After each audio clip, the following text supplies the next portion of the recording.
Les océans sont essentiels pour la vie, nous aident à réglementer notre climat, nous offrent l'alimentation et d'autres services essentiels pour notre bien-être. Les sciences océaniques sont une source puissante de solutions pour le développement durable. La science des océans fait des contributions au dialogue interne des pays, tout spécialement à ceux qui ont trait à l'économie bleue et l'accomplissement des objectifs de l'ODD 14. Il existe un potentiel énorme pour des solutions novatrices, une technologie très pointue. Toutefois, c'est une ressource vastement sous-utilisée. Cette connaissance est plus qu'une simple curiosité. Notre survie pourrait être fondée là-dessus. L'océan contribue près de 1,3 trillion à l'économie globale, mais seulement 1,7% des ressources des budgets nationaux sont allouées aux océans.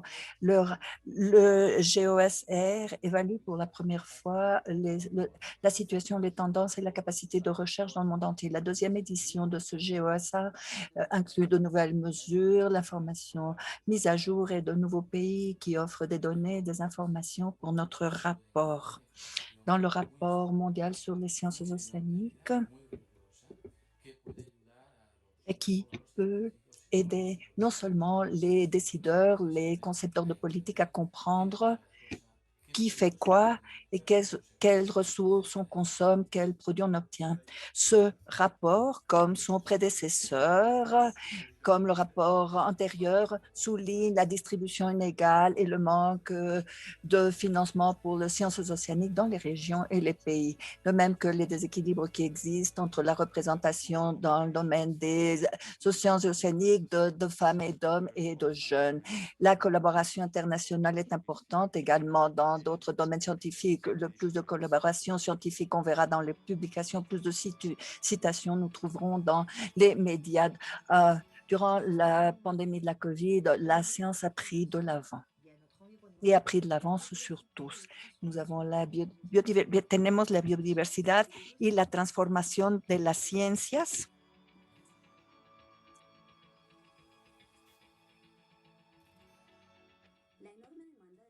L'énorme demande en ressources océaniques dans tous les secteurs, le secteur socio-économique, scientifique, académique, privé, public, qui exige un grand engagement de tous les pays pour produire et maintenir l'infrastructure à la recherche pour les sciences océaniques.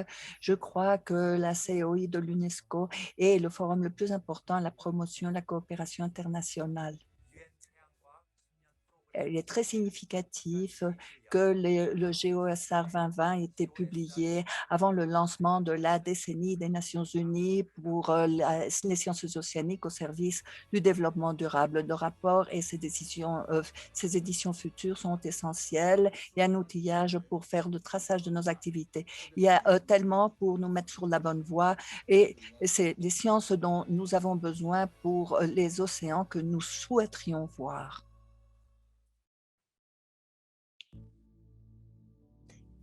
Et le résumé exécutif du GOSR 2020 est disponible en 6 langues de l'UNESCO, les langues officielles de l'UNESCO. Tous les experts qui contribuent à cette vidéo sont membres du conseil éditorial du GOSR 2020 et la liste des noms des adhérents. Merci pour les images. L'Institut océanique Schmidt,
Happy World Ocean Day 2021 to all of you. Bonjour et bonne journée mondiale des océans 2021. Salvatore Rica, je suis le directeur des sciences océaniques à la Commission océanographique intergouvernementale de l'UNESCO, la COI.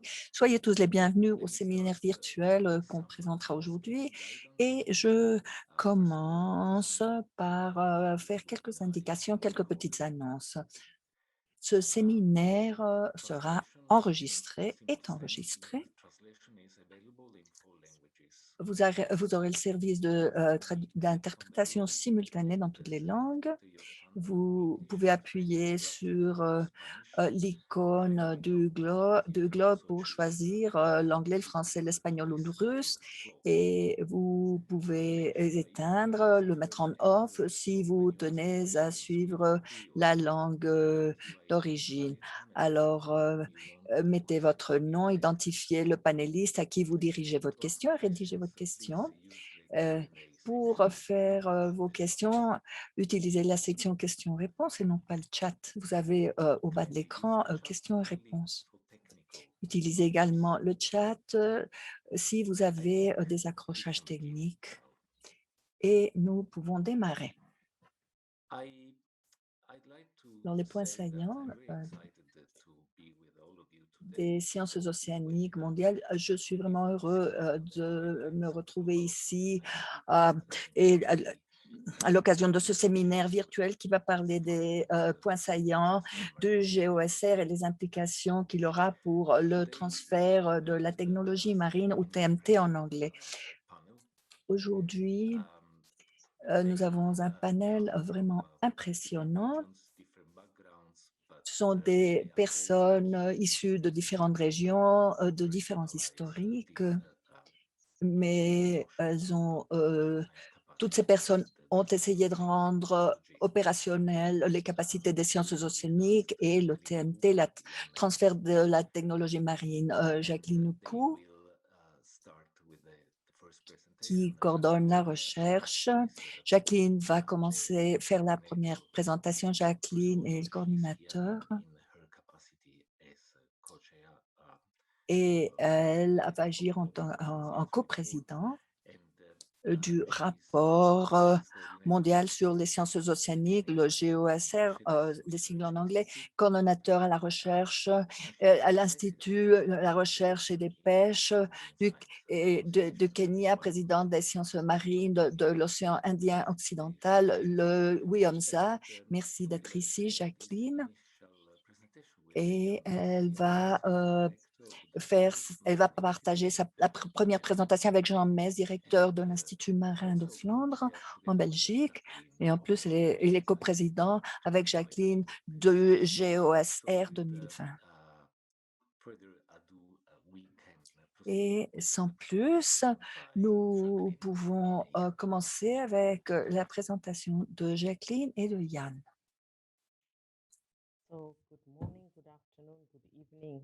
Et bonjour, bon après-midi, bonsoir à tous.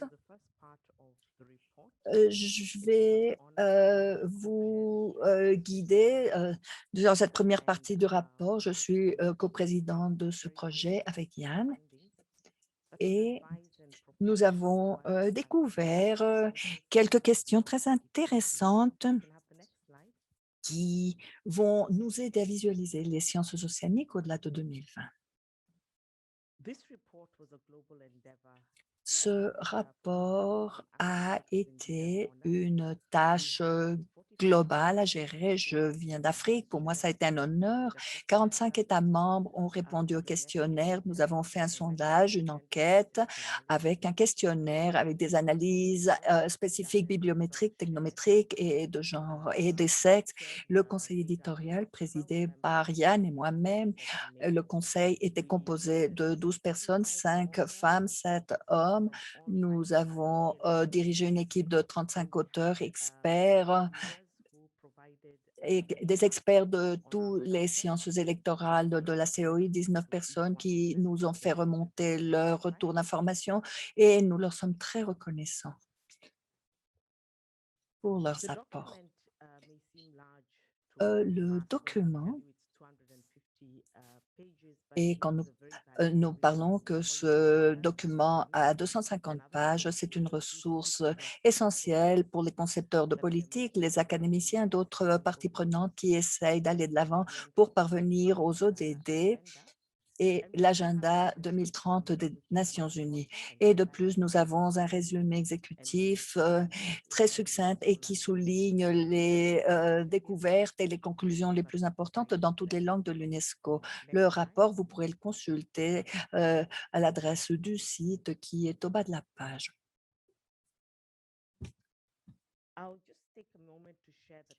Je vais réserver quelques minutes pour partager avec vous les découvertes principales dans ce rapport. Les sciences océaniques sont très importantes et elles ont des applications dans le contexte des stratégies de gestion et les plans d'action dans les différents secteurs de la société. Une autre découverte est que le financement manque dans les sciences océaniques. Le financement est tout à fait insuffisant et cela empêche les sciences océaniques d'avoir une provision durable de services, des écosystèmes océaniques au service de l'humanité.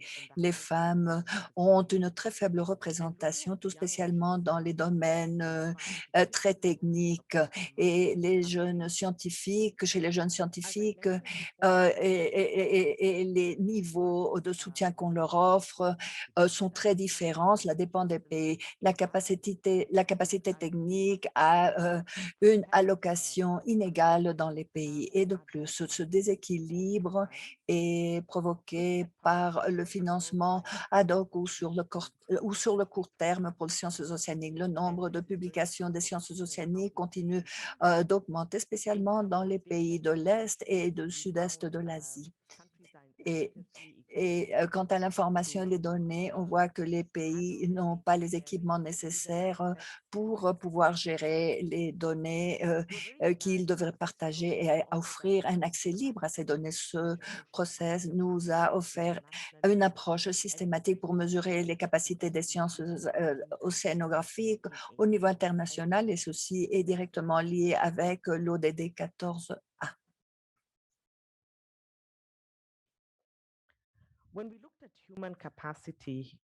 Quand nous analysons les capacités humaines, on trouve que les chiffres nationaux des chercheurs en sciences océaniques commencent à varier. Nous avons de 1 à 300 employés pour chaque million d'habitants et ces proportions n'étaient pas directement reliées au PIB, mais il n'en était pas ainsi. On peut trouver les données dans le cadre de ce rapport et on peut faire le constat qu'il y a certains pays qui ont un nombre beaucoup plus élevé de chercheurs qui travaillent dans dans les sciences océaniques et les chiffres se réduisent au fur et à mesure qu'on passe aux pays les moins développés du monde ou les LDC. Et auparavant, j'avais parlé de l'équité entre mes femmes et grâce aux données, on trouve qu'on est très loin de parvenir l'égalité entre les sexes. Les chercheurs femmes représentent 39 des scientifiques de la mer dans le monde entier et nous avons découvert que cela est 10 plus élevé que la proportion mondiale de femmes chercheurs dans le domaine des sciences naturelles. Alors, nous célébrons d'avoir un petit peu plus de femmes vouées aux sciences océanographiques. Et nous observons les participantes dans les conférences qui parlent de plus en plus dans les conférences. Elles deviennent des intervenantes. Elles représentent 29 de 53 des participants aux conférences et cela dépend de la catégorie des sciences océaniques et de la région. Mais maintenant, très peu de femmes dispensent des conférences centrales et il faut travailler au niveau de la communauté des sciences océaniques tout en essayant de dispenser des ateliers dans le but de donner une impulsion et améliorer l'égalité entre les sexes et accroître la participation des femmes. Maintenant, mon collègue Yann Mess va poursuivre la présentation. Merci beaucoup, Jacqueline Oukou. Welcome, ladies and gentlemen, also on my behalf. Et soyez les bienvenus, Thank mesdames, you for attending messieurs. this webinar. Very happy World Ocean Day. Au nom de I will toutes focus les on personnes ici some rassemblées, je vous souhaite findings report. une très belle journée des océans. Je vais vous parler des découvertes du rapport GOSR 2020. Je commence avec l'analyse bibliométrique. On voit les résultats des sciences océaniques dans le monde entier. Nous parlons de la collaboration internationale. À gauche, nous avons un graphique où on montre les résultats des sciences océaniques qui continue à s'élever au cours de cette période de 20 ans.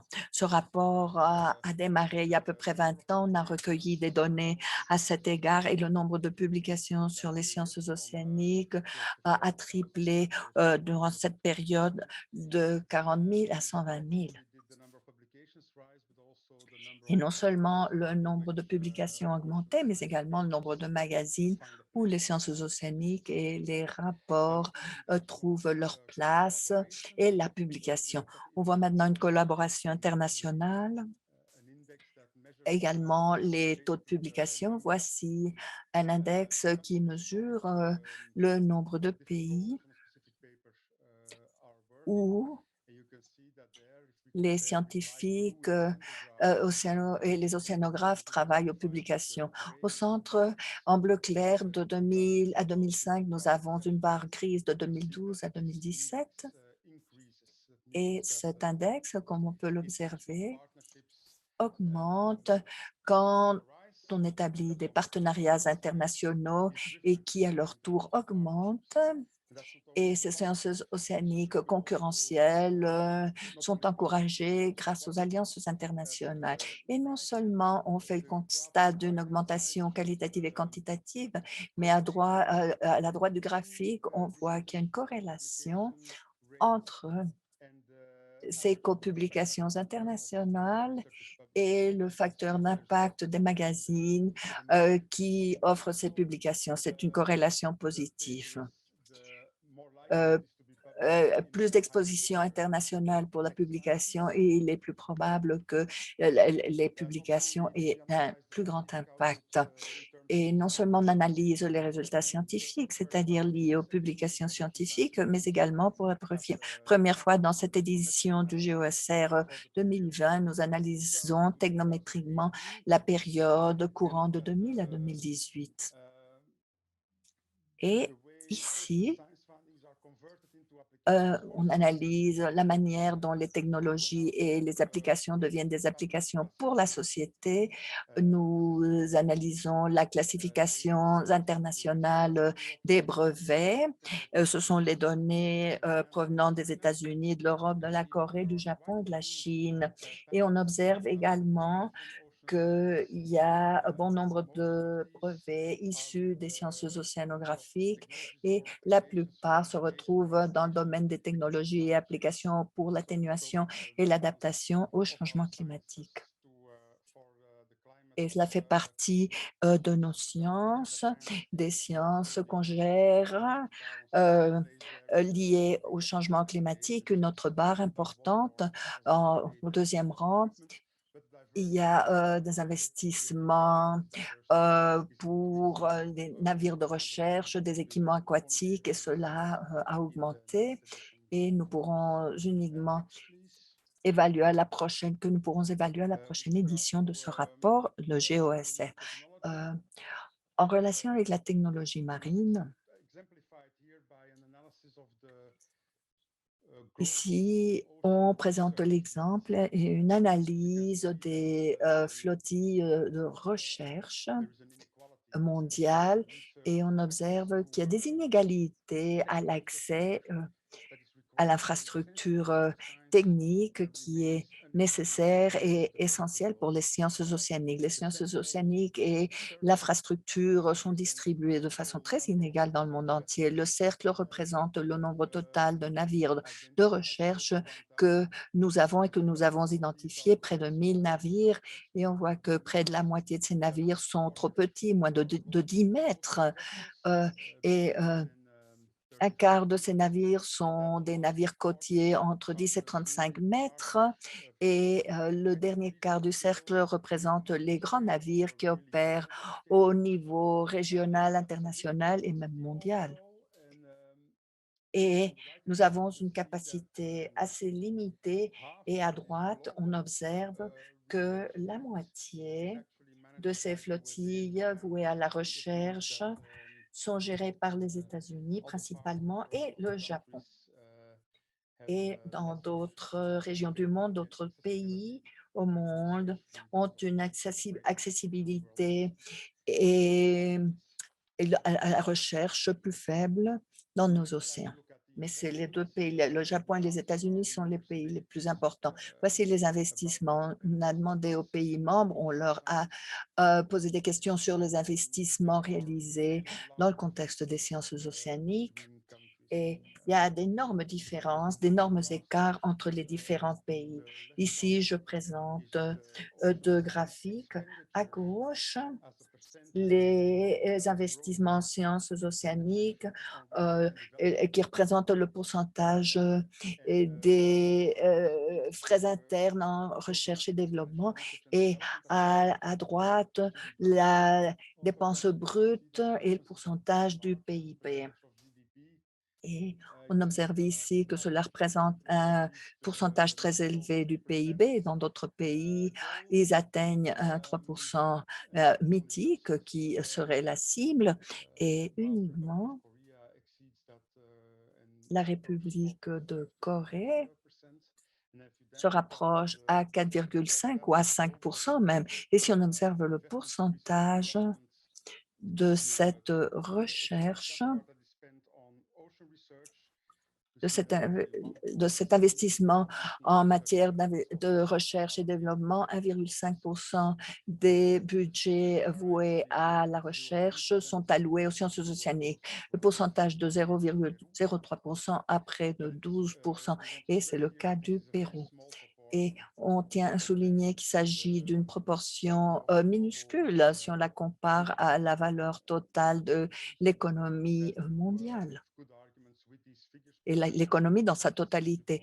Et avec ces chiffres présentés dans le rapport, on aurait de bons arguments pour demander une augmentation dans les budgets pour les sciences océaniques de la part des gouvernements et du secteur privé.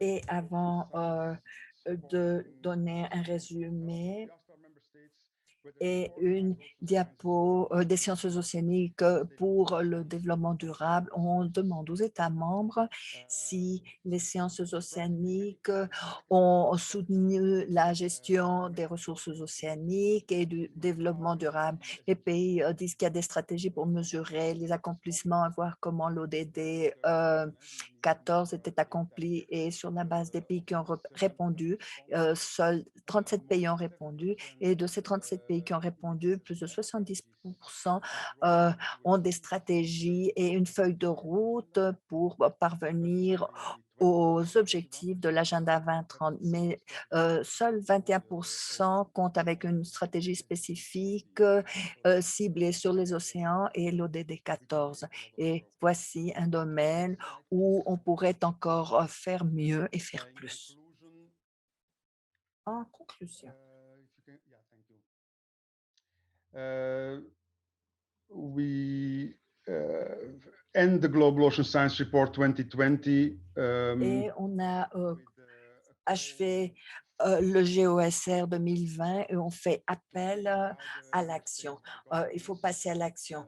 L'action entamée par les États membres, les gouvernements, les scientifiques et les autres parties prenantes, les ONG, la société civile. Nous savons que le rapport GOSR, pour ces sigles en anglais, nous montre maintenant fait foi d'une énorme fiabilité, une énorme qualité, et nous sommes en plein processus pour faire des publications, et au fil des années, nous aurons de nouvelles éditions sur ce rapport, de nouvelles publications, et il faut mettre à profit les fondements que nous avons actuellement.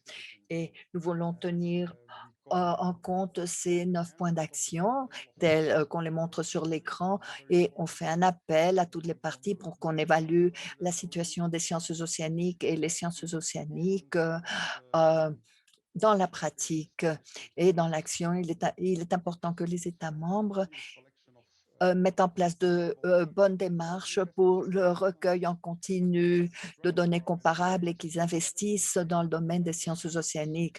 Cela s'est avéré très compliqué pour les États membres, obtenir des données de différentes sources et ce rapport peut également constituer un outillage qui va faciliter toutes les démarches pour se doter de meilleures données, de meilleures comparations de données et que tout le processus soit plus robuste dans le futur. On fait un appel pour faciliter la co-conception des sciences océaniques. Il est important d'impliquer les producteurs et les utilisateurs finaux des informations et des sciences océaniques et nous souhaitons de voir la promotion multipartie prenante en matière de sciences océaniques. Ce sera peut-être la seule manière dont nous pourrons rendre opérationnel le transfert des technologies marines.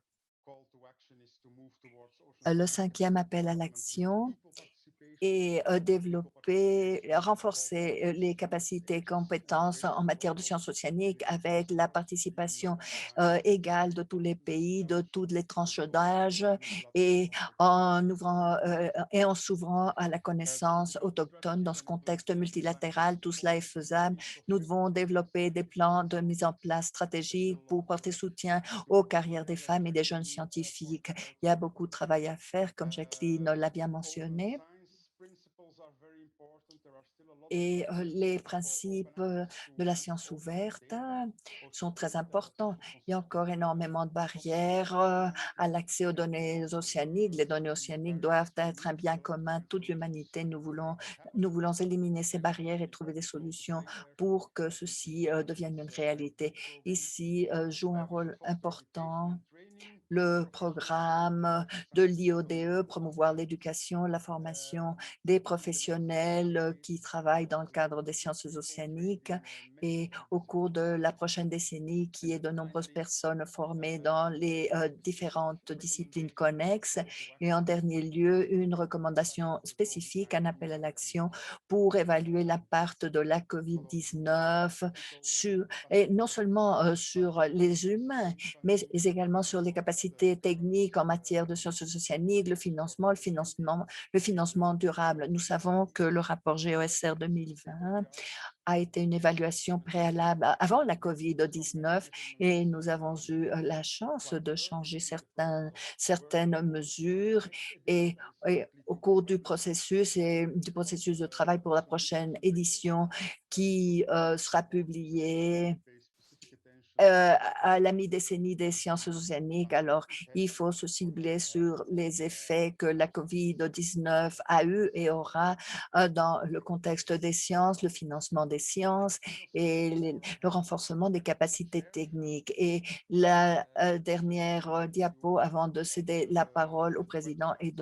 pour rappeler l'adresse du site internet de l'UNESCO et le portal du GOSR, le rapport sur les sciences océaniques, le rapport en anglais, un résumé exécutif en les 6 langues et toutes les données sous-jacentes seront disponibles pour que vous puissiez créer vos propres graphiques, vos analyses qui ne sont pas compris dans le rapport final, mais c'est un résumé ouvert avec énormément de données très intéressantes. Merci Jacqueline pour la première partie de cette présentation et je donne maintenant la parole à Salvatore. Thank you very much, Jacqueline and Merci Jan. Jacqueline, Yann. La tâche a été très ambitieuse et elle implique les efforts de nombreuses personnes. Le rapport contient une centaine de pages ou plus et vous nous faites une synthèse très claire de toutes vos découvertes Et c'est à partir de là que j'invite Paula Cristina Sierra Correa, le prochain intervenant, qui est le chef de la gestion côtière et marine à Invermar, la Colombie, et les membres du rapport GOSR 2020. Et elle va nous parler d'un niveau plus opérationnel, à savoir comment les découvertes dans le contexte du GOSR, comment on peut les appliquer. Elle va nous parler de mécanismes qui vont faciliter le TMT ou transfert de technologies marines dans la région Amérique latine et les Caraïbes. Paula, vous avez la parole.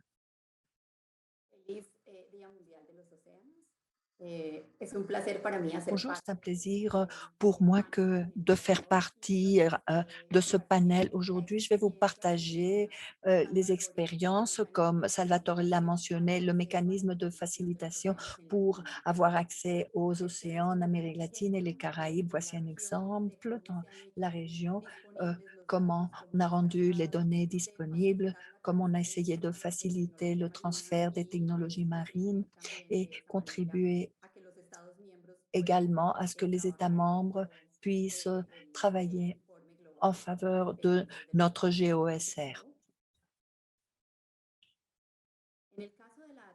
Dans le cas du transfert de technologies marines, on fait allusion au rapport de 2005 publié par la COI et qui comprend l'information et les données dans les différents formats qui pourront être accessibles, des manuels, des différents standards et normes, tout type d'informations liées aux affaires marines, côtières, installations, navires, capacité de machines et d'équipements pour travailler sur les données, les connaissances scientifiques, les méthodes et les politiques conçues. Et dans ce sens-là, on va se poser la question, pourquoi un mécanisme de facilitation?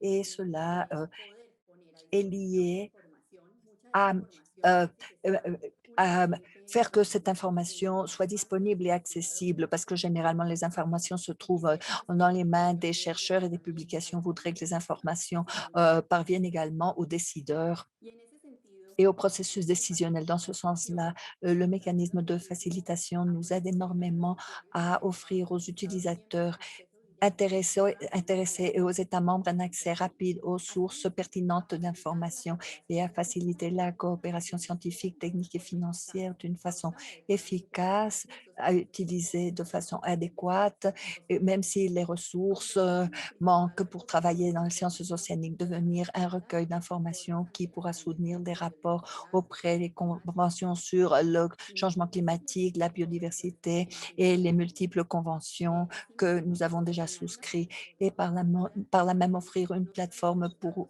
partager non seulement les données, mais également l'information sur les chercheurs et forger des collaborations importantes pour la croissance et le transfert de technologies marines sous le concept dont j'ai déjà parlé et parvenir à un océan transparent avec un accès ouvert aux données, aux informations et aux technologies qu'on utilise dans la région en les mettant à la disposition des décennies des sciences océaniques au service du développement durable. Ainsi, on a développé un prototype de mécanisme de facilitation pour la région. Ce mécanisme a une architecture flexible et comprend 7 modules thématiques. C'est 7 modules thématiques qu'on voit en ce moment ici sur notre écran et qui sont associés à la partie documentaire, les navires dans la région, tout ce qui a trait aux données scientifiques que nous avons dans la région. Et voici certaines des données et vous allez trouver la page web au bas de la page que vous pourrez consulter. Nous essayons de faire une analyse pour l'inclure dans le GOSR et nous pouvons ici consulter les données. Nous avons en ce moment 24 pays dans la région qui nous envoient les informations et qui offrent de différents types de rapport et cela dépend de la région, Amérique latine, Amérique du Nord et les Caraïbes, également les pays qui contribuent à un plus grand niveau ou un niveau plus faible. On travaille aux opportunités de formation et d'éducation que nous offre l'OTGA. Et pour nous pencher dans les thèmes des océans, et ce mécanisme de facilitation nous offre ces possibilités de formation et d'enseignement. Ce mécanisme de facilitation est devenu le pilote au niveau mondial pour que le système d'information des océans, pour le système d'information pour la décennie, et nous sommes fiers que cela provient de la région latino-américaine. Et en essence, la façon dont le système a été structuré, son architecture, nous a aidé à visualiser comment nous allons structurer l'OIH, au Ocean Info Hub, et qui va le piloter. Et essentiellement, le Ocean Info Hub recueille toutes ces caractéristiques, les thématiques qu'on peut explorer, utiliser, dont je vous ai parlé, les détails thématiques et les listes d'informations, les différents filtres de recherche dans l'Internet, l'interface dans différentes langues, anglais, français et espagnol. Nous avons également une technologie innovatrice qui va nous permettre de consulter les différentes pages et obtenir l'information en faisant les analyses et les examens de façon très expéditive, et où on va trouver les différentes pages web et trouver les différents services interopérables dans la web. Et cela a été possible grâce à la collaboration entre les différentes régions du monde. Et je vous parlais des thématiques, les listes d'experts, les documents avec les thèmes marins côtiers, les formations, les laboratoires existants dans la région et leurs capacités, les institutions qui travaillent dans le cadre de ces thèmes, l'information géospatiale, la cartographie, qui est un des grands défis de la décennie, et les vaisseaux, c'est-à-dire les navires, les embarcations. Et aujourd'hui, on transfère cela vers les différentes régions, comme on le voit ici sur cette carte, depuis l'Amérique latine, vers l'Afrique, l'Asie et d'autres régions. Et on espère, comme l'a dit Yann dans son intervention, que cela puisse contribuer au GOSR et les sciences des océans lors des prochaines éditions. Et finalement, nos remerciements au gouvernement de Flandre, à Belgique, à l'IODE, qui est le bras d'information et le cadre technique. Et nous allons continuer à aller bon vent et contribuer depuis notre région vers le monde entier. Merci beaucoup.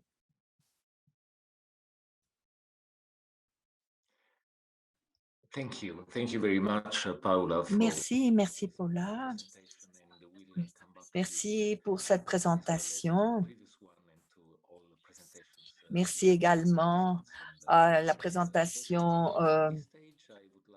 antérieure et à toutes les présentations que nous avons suivies. Maintenant, je voudrais passer à notre intervenant suivant, Madame Tamara Thomas, qui va nous parler de l'importance de TMT ou transmission de la technologie marine, pour ses sigles en anglais, et la protection durable dans les aires de diversité biologique, les aires situées au-delà de la juridiction nationale.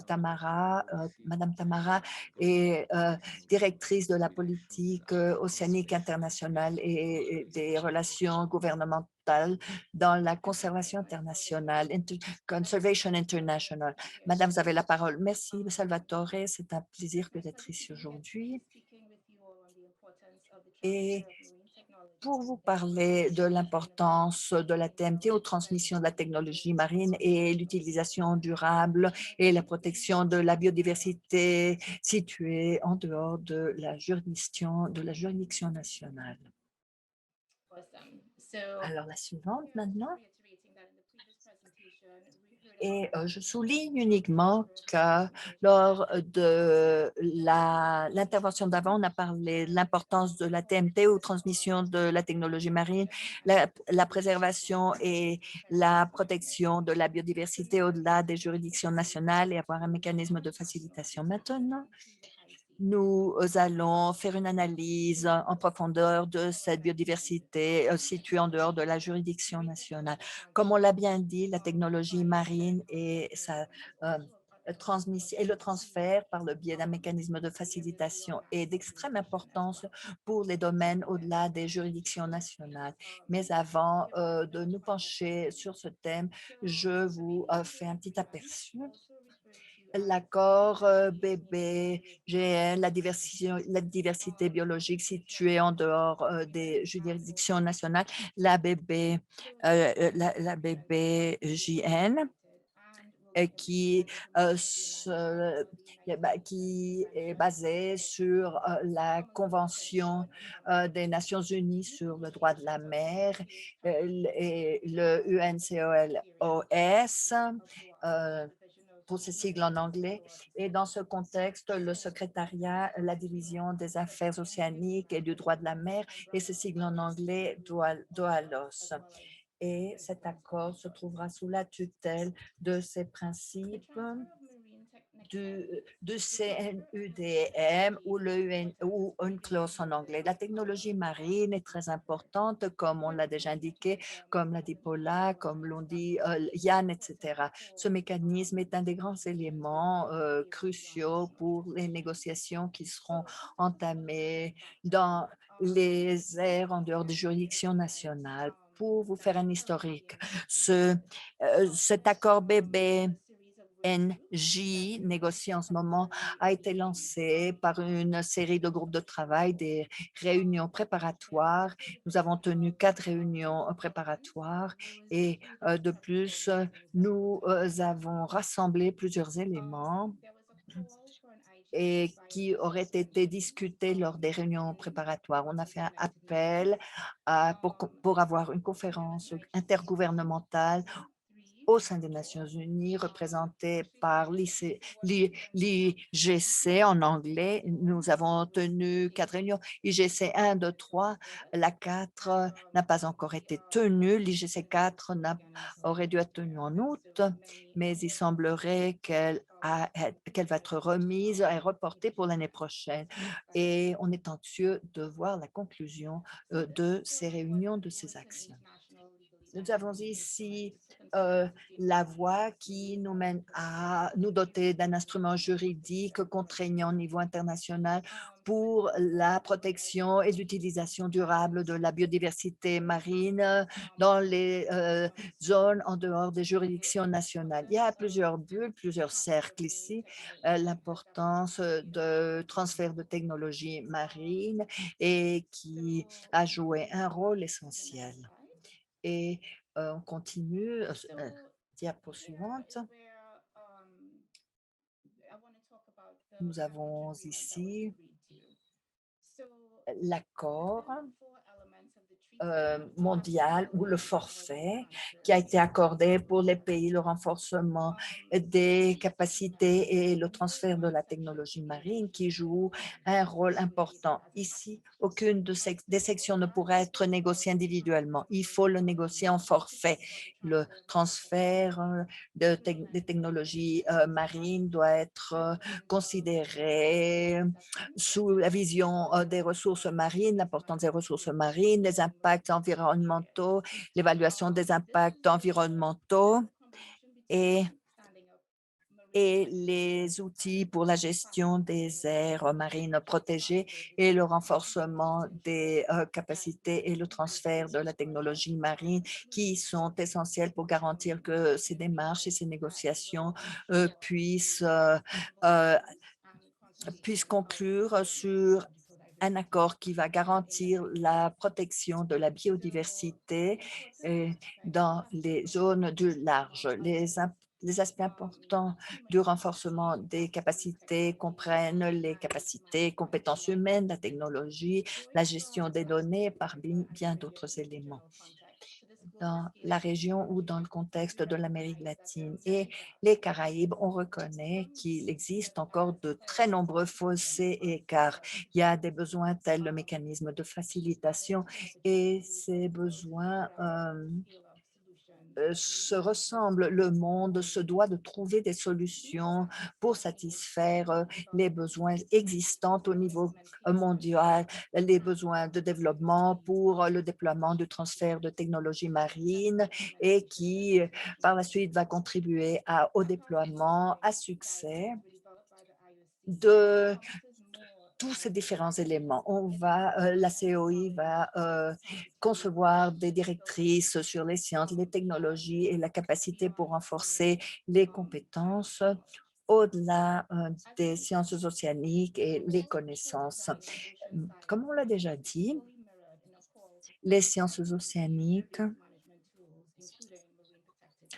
Bon, nous avons co-dessiné plusieurs outils visant les sciences océaniques au-delà des juridictions nationales et on doit voir comment le renforcement des capacités, le TNT, le transfert des technologies pourront s'insérer au cours de toute la décennie des sciences océaniques.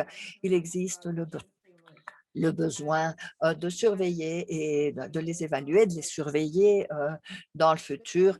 Et notre collègue, notre intervenant qui suivra va le détailler. Bon, dans les domaines de la gestion, nous devrons garantir le transfert des technologies marines et également faire la surveillance et l'évaluation.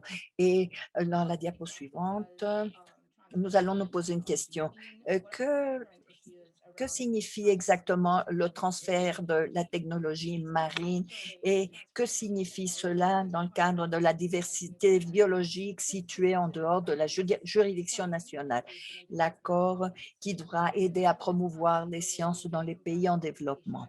Et il y aura un renforcement des capacités qui ira de la formation spécifique et voué à certaines ressources génétiques. Le programme va permettre les chercheurs de participer activement, leur permettra de participer activement non seulement à la recherche sur les navires et dans les laboratoires, de telle sorte que les pays en développement soient sur le même pied d'égalité que d'autres pays. L'accès aux données, aux technologies sont très important, le transfert de la connaissance, le transfert de la technologie et les mécanismes de financement novateurs, la formation au travail à l'étranger sont également prioritaires. Diapo suivante. J'aimerais ici conclure en soulignant que les programmes de renforcement des technologies peuvent devenir plus spécifiques au contexte national pour les déployer plus facilement dans les pays en développement qui doivent relever des défis économiques importants. Je souligne également que le transfert à la technologie marine dans la diversité biologique et la biodiversité en dehors des juridictions nationales, le bébé NG qui va être déployé. On espère que la mise en marche sera couronnée de succès. On doit compter avec la coopération de toutes les parties prenantes impliquées dans cet accord dans le but de garantir qu'il y aura un transfert couronné de succès de la technologie marine. Merci beaucoup. Formidable. Merci beaucoup, Tamara, pour cette belle présentation. Et j'invite maintenant notre dernière intervenante du séminaire, Madame Alison Clausen. Elle est membre du secrétariat de la COI et en plus de l'unité à la coordination de la décennie des Nations unies pour les sciences océaniques et elle est chargée de la décennie des Nations unies des sciences océaniques au service du développement durable. Cette décennie vient de démarrer, vient d'être lancée. Alison va nous parler du plan de déploiement de la décennie des Nations unies pour les sciences océaniques et le développement du cadre de surveillance pour la décennie. Salvatore, merci beaucoup. et je vous souhaite une belle journée des Journée mondiale des océans et je vous rappelle rapidement pourquoi on est ici rassemblés pour parler de la décennie des sciences océaniques. Vous êtes bien familiarisés avec le thème, mais la décennie des sciences océaniques surgit de cette idée que la reconnaissance et on reconnaît qu'on doit améliorer les savoirs sur les océans dans le cadre de l'agenda 2030 au niveau local, régional, y compris le cadre BBNJ. Et il est important d'entamer des analyses et avoir un cadre mondial pour réduire les inégalités dans les sciences océaniques et l'accès et utiliser les sciences océaniques et avoir un accès équitable à ces données, à ces sciences océaniques. Cette diapo nous fait le résumé de tout ce qu'il faut savoir sur les océans. On voit ici à gauche la vision, la mission de la décennie et qui est centrée sur la nature de transformation de la décennie. La décennie se doit d'inspirer et être un catalyseur de nouveaux partenariats qui iront en deçà de tout ce qu'on trouve normal et que les utilisateurs et les producteurs de connaissances en, en, en fassent un nouveau dessin, une nouvelle conception. Bien sûr, cela est important. Il est nécessaire de voir un transfert de technologies marines, de données, etc. Et on observe également le cadre de la décennie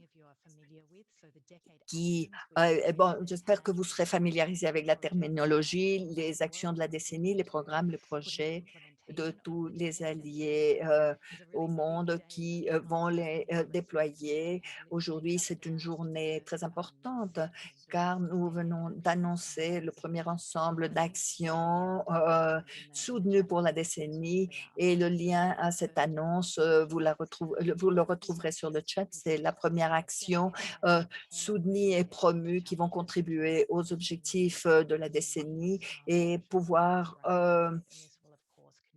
relever tous les défis et trouver toutes les solutions qui sont si urgentes. On verra les résultats et on pourra ainsi contribuer à l'agenda 2030. Et tout cela géré par un groupe très diversifié, très large de parties prenantes qui vont travailler conjointement. Tout d'abord, ils vont devoir se réunir, se rassembler et créer une synergie, une collaboration, un partenariat. Et graduellement, nous allons déployer un forum de parties prenantes, un forum mondial qui sera une communauté en ligne sur une plateforme avec des communautés de praticiens qui, au cours de la décennie, vont inspirer de nouvelles actions pour la décennie qui pourra contribuer à la décennie et aux défis de la décennie. Ce que je tiens à mentionner tout spécialement, c'est les mesurements des avancées pour la décennie. Pourquoi est-ce que cela est si important? Il est important de pouvoir faire le traçage des avancées. La décennie, 10 ans, c'est longtemps et on doit avoir une gestion adéquate, répondre aux tendances observées, aux nouvelles circonstances qui vont surgir et produire et générer des données vérifiées, les priorités, les réviser et nous cibler dans les différents cadres et domaines. Au cours de la décennie, nous avons fait du travail informel pour la surveillance et le suivi et établi une première note de concept pour ce cadre, dans ce cadre pour la décennie. Tout cela a été présenté lors de la réunion du conseil intérimaire. C'est un cadre dont l'objectif est qui se fonde sur de nombreux éléments tout simples, adaptables et que voulons-nous dire par là? On essaye d'éviter de faire les doublons de processus déjà existants, de démarches ou de méthodes déjà existantes. Par exemple, le rapport, le GOSR, qui est une partie fondamentale de cette surveillance et qui sera le point de départ et qui sera l'outil pour mesurer les avancées durant toute la décennie. Ça doit de plus être un cadre standardisé qui soit fondé, les impacts doivent être inclusifs et on en revient à cette idée d'inclure les connaissances locales, les systèmes de connaissances autochtones, en plus d'être ouverts, être interopérables. On pourra le vérifier, le réviser, tout cela pour soutenir le GOSR. Alors, vous m'excuserez si sur l'écran, le libellé est trop petit. Je présente ici un résumé des composantes pour la surveillance et l'évaluation et le suivi. Et le système dont le but est d'opérer à 3 niveaux différents. Au niveau intermédiaire, le jaune, le bleu et le vert, on se centre sur comment on va pouvoir mesurer les impacts et les résultats de cette décennie. Et voici un brassage d'indicateurs qualitatifs, quantitatifs. On ne peut pas tous les attribuer à la décennie, bien sûr. Il y aura des histoires, des narratives et des formes de mesurer d'autres indicateurs, évidemment. Il y aura, par exemple, une superposition d'autres éléments avec l'agenda 2030 et d'autres cadres régionaux et mondiaux. Et à droite, en orange, nous avons la surveillance et l'évaluation opérative à réaliser. Ça pourrait être l'aspect le plus simple de ce cadre, mais on voudrait voir ici des chiffres sur les actions de la décennie. Et à gauche, il est important de mesurer tous les environnements habilités, comment change le renforcement des capacités, la participation, l'accès à la technologie. Et c'est ici où on va chercher les grands liens, les grands rapports avec le GOSR. Avec le GOSR et un dernier diapo, s'il vous plaît. Et voici les pas suivants pour le suivi et l'évaluation. Un document de concept pour l'évaluation et le suivi. Les prochains mois, nous allons rédiger un document de discussion plus détaillé qui va essayer de trouver des synergies et trouver des indicateurs et les méthodes déjà existantes qu'on pourrait utiliser. Essayer également de mettre à profit ce système. On va inclure des outils pratiques pour inclure des liens aux différents processus qui nous mèneront au GOSR et sa publication et d'autres actions pour la décennie qui seront déployées pour ainsi créer des structures dans le but de rendre opérationnels ces pilotes de suivi et d'évaluation. J'espère qu'on aura pu l'achever à la fin de l'année. Et là-dessus, je termine. Et je crois qu'on est déjà sur l'heure pratiquement. Merci Alison. Et j'invite tous nos panélistes à ouvrir leurs caméras. Mesdames, Messieurs, ouvrez vos caméras, s'il vous plaît.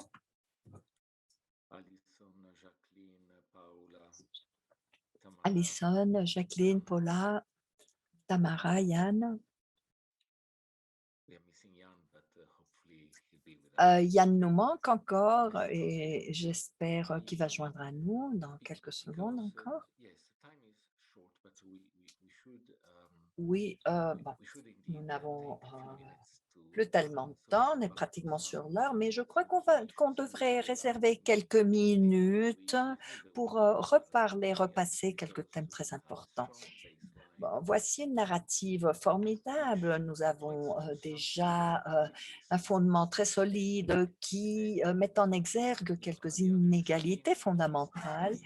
Et à l'autre bout du terrain, nous avons la décennie où nous avons eu la possibilité de sortir les sciences de leur boîte pour aider la société à se doter des capacités nécessaires pour que les sciences agissent comme agents transformateurs et soient l'exemple à suivre pour l'agenda 2030 et le futur.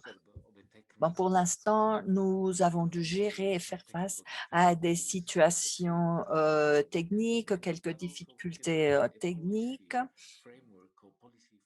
mais également, nous avons également un cadre politique ou des cadres de politique qui nous aideront à trouver des solutions. Bon, j'ai quelques petites questions pour vous. J'espère que vous pourrez y répondre en une minute. Bon, nous commençons avec Yann et Jacqueline. Vous allez décider comment vous voulez travailler. Il me semble que dans le cadre des sciences océaniques, on voit que c'est la prérogative. Il y a des efforts qui ont déjà été faits, de nombreux efforts réalisés et quelle est la proportion du PIB représenté. Il y a des pays qui investissent dans les sciences océaniques, qui font des investissements dans le domaine des sciences océaniques. Alors, comment pensez-vous qu'on pourra réduire ces écarts, ces fossés?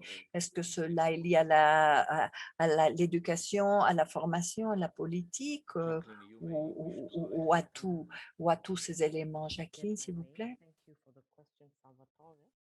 Oui, merci pour ce commentaire. Bon, il est intéressant de voir tous ces défis et voir qu'ils sont si bien ébauchés, si bien détaillés dans ce rapport. Et moi, il y a quelque chose en Afrique, un point très saillant. Ici, on se base énormément sur le transfert de technologie et les projets sur le court terme. On fait de bons projets pendant 3 à 4 ans, on les clôture et ces efforts ne sont pas durables, on ne les poursuit pas.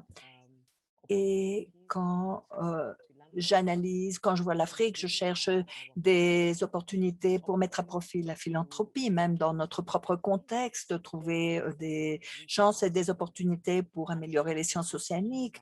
Je cherche à qui parler, qui contacter pour que tout le monde puisse comprendre de quoi on parle. Alors ici, deux volets, les questions financières et l'éducation, et nous assurer qu'on puisse éduquer, enseigner les personnes et que les financements se fassent valoir et qu'on puisse avoir des résultats importants sur la table. Merci Jacqueline. Ces actions en continu, ininterrompues, qui reflètent ce ciblage de chaîne de valeur, fait également allusion à la participation de nombreuses parties prenantes. Il me semble que cela est fondamental pour la décennie si on le compare avec d'autres initiatives des sciences océaniques plus conventionnelles qui ont déjà été déployés les années antérieures, ces années antérieures. Parlez-nous de cette design conjoint et des décisions conjointes et cette nature de multiples parties prenantes. Oui, Salvatore, vous avez raison, c'est un des principes sous-jacents les plus importants de la décennie. Nous essayons de faire valoir les actions de la décennie pour qu'elles soient fondées sur la co-conception. En termes très simples, le message à transmettre, à véhiculer, c'est voir les actions de la décennie qui vont évoluer conjointement et de la main de ceux qui génèrent les sciences, qui utilisent les sciences et qui conçoivent les sciences, les formulateurs de politique, le gestionnaire d'une aire protégée pour que les personnes travaillent en collaboration dès le début pour qu'ils définissent les attentes. On veut avoir des critères clés. Le conseil d'évaluation nous a déjà fait des recommandations pour faire face à la décennie. C'est un concept novateur pour les personnes, mais on va dispenser des cours de formation pour voir comment cette co-conception va tourner, va fonctionner. Nous avons dispensé des séminaires en ligne pour offrir des leçons tangibles et claires aux personnes du monde entier pour qu'ils puissent parvenir à une réussite en matière de cette co-conception. Il me semble, et vu le temps qu'on a encore,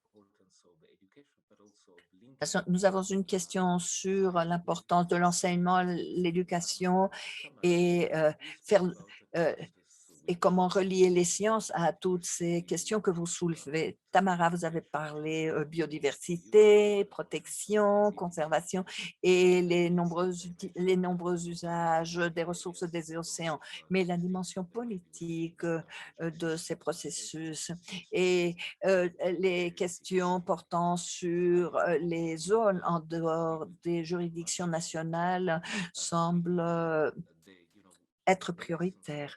Alors, comment pourrions-nous relever ce défi? Il me semble que le défi des sciences océaniques et les opportunités que cela nous offre pour prendre en charge les besoins de la société, tout cela dans un contexte de discours politique. Oui, Salvatore, je pense qu'il y a un moyen de travailler avec les résultats des sciences océaniques et les résultats de la décennie et parvenir à un accord BBNJ déjà conclu et que le transfert de la technologie marine qui est si important pour que cet accord puisse être accompli. Le renforcement des capacités, le transfert de la technologie marine doivent être mesurés de telle sorte que les pays puissent s'asseoir autour d'une table de négociation avant de déployer ce traité, ce protocole, pour que les pays en développement se trouvent sur un pied d'égalité avec les pays développés dans le processus décisionnel et voir ce qui se passe dans ces zones situées en dehors de la juridiction nationale. Cela est paru sur la situation des peuples autochtones, leur technologie, leur savoir traditionnel qui doivent être mis à profit avec les connaissances scientifiques. Cela a déjà été mis en exergue dans d'autres présentations. Merci. Et Paula, j'ai beaucoup aimé la manière dont vous avez décrit le transfert de la technologie marine. Quand nous entendons parler du transfert de technologie marine, on pense aux équipes, cela fait partie de l'explication que tu as donnée, mais vous avez parlé de la connaissance, la formation, les opportunités à la formation. Alors, pensez-vous que les pays en ce moment collaborent déjà et pensez-vous que les pays développés participent déjà pour rendre cette idée de transfert de technologie marine, qu'ils la rendent opérationnelle, qu'ils rendent ce concept opérationnel, que cela se relie à la protection, à l'économie bleue? Quels seraient les critères principaux pour le transfert de technologie? Oui, en effet, on doit avoir le transfert de la technologie marine en dehors des équipements, des équipes, des machines.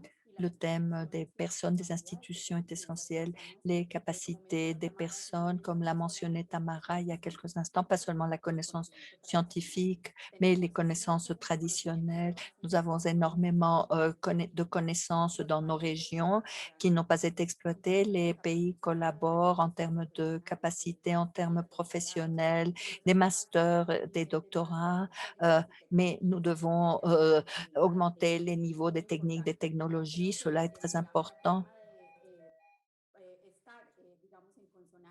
Je crois que tout cela résonne avec ces systèmes et nous travaillons. J'ai ici une espèce d'alarme ici qui vient de s'activer. Et de façon transversale sur tous les thèmes et par exemple la formation géospatiale marine qui va énormément nous aider.